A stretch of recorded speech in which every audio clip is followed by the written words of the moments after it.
はい、いて座の皆さんこんばんは。アストロカウンセラーのターラです。いつも動画のご視聴ありがとうございます。2023年もぜひよろしくお願いします。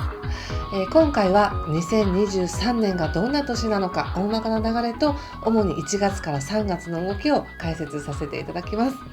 早速ですが、いて座さんにとって2023年がどんな年かと言われると、見えない努力が可能性の基盤を作る年です。そして起こりそうなこととして言うと、あらゆる好きのために努力ができる時です。そして人生の基盤、土台をステージですね。どこで生きていくとか何をしていくとか、そういったことを長期計画として決めやすい時です。知性が逆転するほどの目から鱗の気づきがあるかもしれません。そして違う考えを理解できるようになります。また心の中に怒りを下ろして決意の行動をとっていけるようになります。また家の中での努力を積んでいくことがもう全てに通じるみたいな、そんな一年になると思いますね。ちょっと解説させていただきます。まずあらゆる好きのために努力ができる時っていうのは、もう1月年明けてからすぐにいて座の皆さんにとっては運勢がすごくいいんですね。これから何か生まれてくるかなとか、人生を楽しもうかなっていう、レジャーも恋愛も喜びも、自分の人生にどんな喜びを膨らませたいですかっていう可能性がもうすでに膨らんでいるような状態からスタートします。でこれは実は2022年もあったんですね。特に6月から10月の間に自分が経験したこと、6月から10月の間にどんなことを経験して喜びを感じたかなっていうことを思い出してみてほしいんです。でそれはあくまでも序章に過ぎない、前振りに過ぎなくて、じゃあこの2023年の1月から5月の間にそれをもっと膨らませましょう。そのために覚悟しましょう。決意しましょう。何を生み出しましょうかっていうような、もう可能性に満ちたエネルギーの中にいると思っておいてください。ですからこういう時は嫌だけどやらなくちゃいけないんだよなっていうよりは、自分が何を生み出したいのか、自分の人生に何をプラスしたいのかっていう、あらゆる好きなことのために努力をするっていうふうに決めると、その道ができてくるっていう感じなので、選択権はもう皆さんにあります。皆さんの状況の中で、生活の中で何を生み出したいかを選べる。好きなものを1個選べるっていうことですね。1個とは限らないですよ。2つ3つ選んでいただいてもいいですが、その分選んだ分の努力がついてくるので、忙しくはなりますけども、中には例えば子供を産みたいなとか、子供が欲しいなって人生の中に子供がいたらどうかなみたいな思って子供を作りたいと思う方もいれば、やっぱり人生かけてやりたいことってこれだなっていうふうに決めて、その好きなことを追求していく。あくまでもこれは本当に選択権は皆さんにあって自由なんです。でも自分が何をしたかったか、こんなことしてみたいっていう、自分自身が生きながら自己表現してるとしたら、何を人生に取り入れたいですかっていうことがとにかく膨らんでいます。でその中で次のテーマですね、人生の土台を決めていくっていうのがあって、自分の可能性とか企画とかっていうのが見えた時に、じゃあ何のために努力しますかって、それも分かった上で、じゃあ私はここでこの努力をしますっていうような場所を決めたりとか、まるで人生の土台を決めるっていうのは、例えば仕事においても、この職場で頑張っていきますとか、住むとしたら私はここに住みますとか、何か地に足をつけてやっていく、ここで根を生やしていくみたいなことを決めやすい時なんですね。でこれは言うならば長期計画に向いています。ですので現実的な話でいくと、家を建てるためにどの土地を選ぶかみたいな感じなんです。で例えば家を建てるにしても、どういう家族構成なのかとか、何をしたいのかによって家の構成っていうのは変わると思うんですけども、その家を建てるにふさわしい場所はどこなのかっていうことも決められます。ですから具体的には土地を購入するのに実はいい時になるんですね。これは3月以降なんですが、要は地に根を生やすって考えた時に、この土地でやっていくっていうなんか大きな長期計画の始まりということで、土地を買ったり家を買ったり、何かねどしっとしたものがいいんですね。ちょっと飛ばしますが、心の中に怒りを下ろして決意の行動をしていくっていうのは、そういった自分の気持ちの中で、よし、じゃあここで地に足をつけようとか、こうしようっていうふうに決めるのは、一つのなんか覚悟が決まるっていう感じなので、そういう意味で選べる、状況を選ぶ、落ち着くように覚悟する、長期的な計画を立てるっていう意味になります。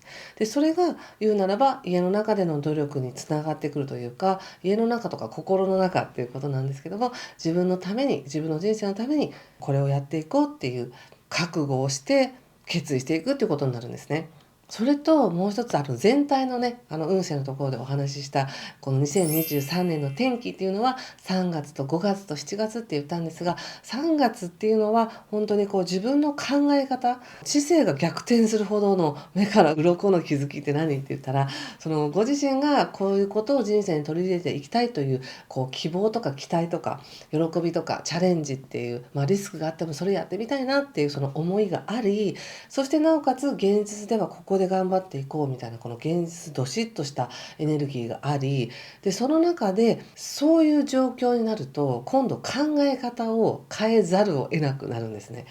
今までと同じ考えのままいくというよりは、新しい期待やチャレンジや、もう場所も決めたってことは、そこに沿うような、それが叶っていくような自分のマインドや思考になっていかなきゃいけないっていうのがあるので、考え方やコミュニケーションの取り方も大きく変わるような宇宙の応援があります。ですので、ちょっとこうできる限り思考を柔らかく、あらゆる可能性を自分が吸収する年なんだと思って過ごしてみてください。それがね、いい意味で違う考えを理解できるようになったりすると思います。で、やっぱりこの1年のテーマとして、この見えない努力っていうのがすごく大事なんですね。好きなことで生きていくっていう、よく言われていますが、それは好きなことだから努力ができるっていうことなので、何も努力なしに好きなことだから楽して生きれるっていう意味ではないじゃないですか。なので、その自分が決めた方向性、人生何を選択したいかっていう、その期待値に応じて場所も決めた後は、それを叶えるための努力を絶対にしていかなくちゃいけなくて、でなおかつ思考も変わりそう、気づきも起こりそうってなったら、こういう時ってめちゃくちゃ勉強するのにいい時なんですね。ですので、新しい語学を勉強するもいいですし、自分の考え方や何かビジネスをうまくやっていくための特別な知識を勉強してもいいですし、とにかく刺激をもらうような勉強、セミナーとか講座とか、そういうのは本当に全て何でもいいと思います。でもそれって自分が好きなことのために勉強することですから、学んでいくことが楽しい、吸収していくことが楽しいということになります。ただ勉強って楽しいだけで努力もしていかなきゃいけないので、そういった努力っていうのがものすごくもう今後の人生にずっと影響するっていう感じです。例えば受験勉強ってね、人生で一番勉強するっていうふうに言われてますけど、そこで勉強したことによって何を得るか、どの大学に行くかとかどの高校に行くかとかによって、またその先の人生も変わってくるっていうように、こう今一生懸命勉強することとか学ぶことっていうのが本当に今後の人生にずっと影響するみたいな時なので、そのずっと影響する学びっていうのは本当に自分が生きたい生き方をするための学びなので、ものすごい吸収もいいし、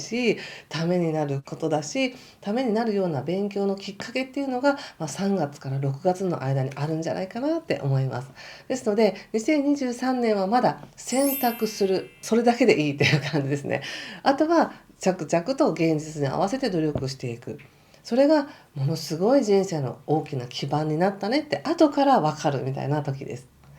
はい、特にそれがね、5月までは楽しみながら自分の可能性を見ていき、そして5月以降、特に5月17日以降っていうのはそのための努力をしていく、そして現実を作っていく、日常を作っていく、時間をちゃんと管理していく、自分の健康を管理していくみたいな、すごくもうちょっと地味に感じるかもしれないんですけど、努力をしていくのにふさわしい時期になります。なんとなく流れつかめましたでしょうか。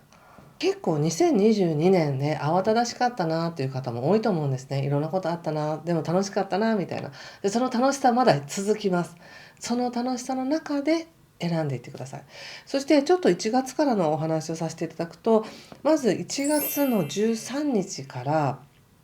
パートナーシップに対して、特に人間関係とか契約に対して一生懸命になれます。ですから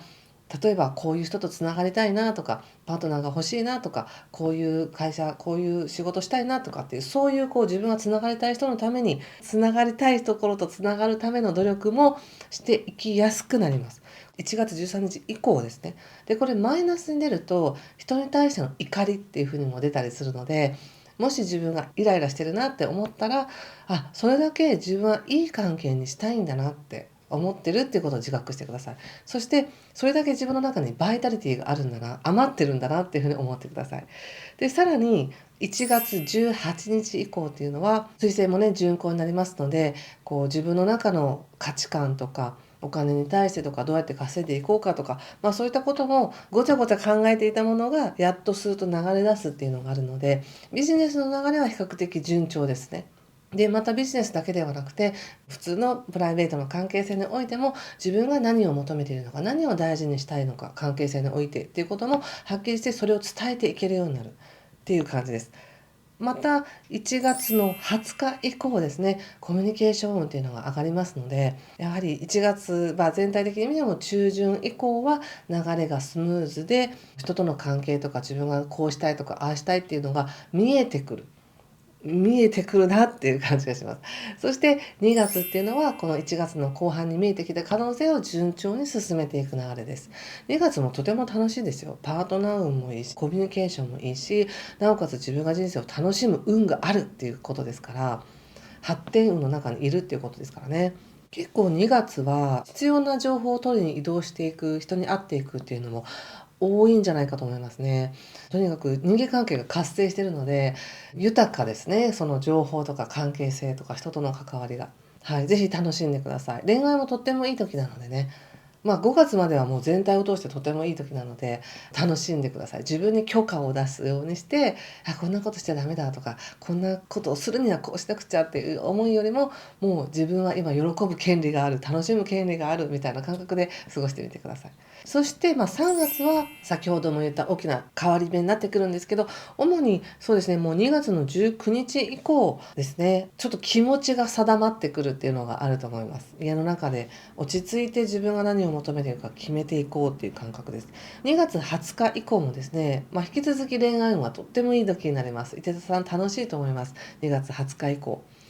3月も。でもただ浮かれてるだけじゃなくて、楽しい中でおそらく何かを決心していくなっていう感じがあるので、準備していくんだなっていう感じです。そして3月4月はそうやってもしかしてこうかな、いやできるかなって、思考が行ったり来たりするとは思いますが、ぜひ新しい方に、新しい可能性の方に思考をシフトしていってください。で、もう一つちょっと池田さんにお伝えしたいこととしてですね、4月の20日っていうのも実は日食があるんですけども、この日食っていうのは、伊手座さんにとっては本当に冒頭で言ったような、自分の人生に何をプラスしていきたいですか、どんなことにチャレンジしていきたいですかっていう、その喜びの種みたいなものをここでこれですってもう選択するみたいな感じがあるので、3月はまだ自分の中でいやどうかなかなって考えてることをもう4月には決める。そして5月にはその方向性で動いていくみたいな流れがあると思います。ですからもう本当にこの2023年を有意義に過ごすためのヒントとしては、もうできる限り自分の可能性を見ていく。できると信じていく。そしてそう信じたら、そう決めたら、あとはコツコツ努力をするみたいな年です。そしてその努力はもう全てが身になります。この先ずっと思ったら頑張れますよね。はい、ということで、今回はここまでにしておきます。また1月だけのタロットリーディングもさせていただきますので、この後の公開を楽しみにしていてください。それでは2023年もいい年になりますように。今回も最後までご視聴ありがとうございました。失礼します。